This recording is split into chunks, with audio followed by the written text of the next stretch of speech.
yourparenthelp.com, and if you go to yourparenthelp.com/reading comprehension, you can get the Octopus's Guide to Reading Comprehension if you haven't already gotten that. And we're working through all of those strategies. So this week we're talking about art and how to use art to build reading comprehension. The more that we have a child's interest and buy-in, the better able they are to learn anything. So if you really want them to understand something that they're reading, one strategy is to get them to use art to represent what they just read. They might draw, they might make something out of Play-Doh, they might make some kind of diorama, they might use paints, they might draw it out in the sand, whatever. There's so many options. You know, get out the chalk, get out the crayons, get out the pastels, get everything out. You can get like cardboard and scissors, and they could get all into it, right? The idea is that they are creating some representation of what they just read. And doing that, physically manipulating something to make it into what they just read, will actually help them learn it so much more, help them understand it so much better. Because they also have to have understood, so the example, the fish swim in the fishbowl, they have to understand what the fish looks like, what a fishbowl looks like, what the whole thing looks like, and how to demonstrate that to someone.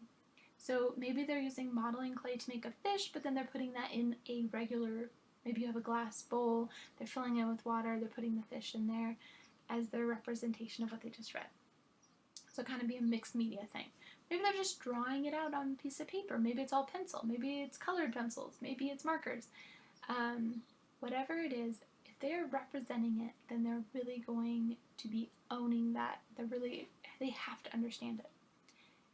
If your child draws something that is not accurate to what they just read, don't point out the error, ask them about it. So, if your child draws a fish in a lake or the ocean, then say, I see you drew a fish in a lake. Is that what the story asked us? Or that one kind of leads to, you might say, is that to represent what the story was about? Yeah. What did the story tell us? Now your child here might say, well, the story said the fish was in the fishbowl, but I didn't like that. I wanted the fish to be free in the lake. The fish should be in the lake. It shouldn't be in a fishbowl. Okay, well that's just like, they understand. They just don't like where it was. Okay. They understand. As long as they understand what this story actually said, they can then have that moral dilemma and they feel like the fish shouldn't be trapped in the fishbowl and they want it to be free in the lake. Okay, great. They've learned. They understand what they read. But if they're like, yeah, it was in the lake. Let's go back and reread. Let's see. The fish, you got that? Swam? Yep, you got that. In the fishbowl? What does a fishbowl look like?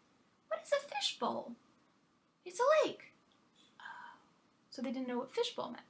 Or they might be like, oh, I forgot, right? Or something. It gives you a clue about where they went wrong. Was it a vocabulary thing? They didn't know what a fishbowl was? Or did they forget when they went from reading it? Or did they not understand? They didn't catch that part. They just heard the fish swam, they got excited, and pictured it in a lake. So, and if you can't tell where the fish is, because it's just like a fish and water that they drew, then ask them, you drew a fish in some water. What kind of water is it? Like, what body of water is it? Is it the ocean? Is it a lake? Ask them to tell you more about it. And the less you prompt with, like, you can just say, tell me more. Where is the fish? But if they need, like, they don't understand what the question is, they might need examples. Like, well, is it in the ocean? Is it in the lake? Where is the fish? Then they might tell you, oh, it's in a lake. Okay. Then you can work from there. So use that. I hope that really helps. Let us know how it's going. You can join the Facebook group. It's Homeschooling Special Needs. And if you're in the emails, you'll have the link to that already. Hopefully you're already in that group.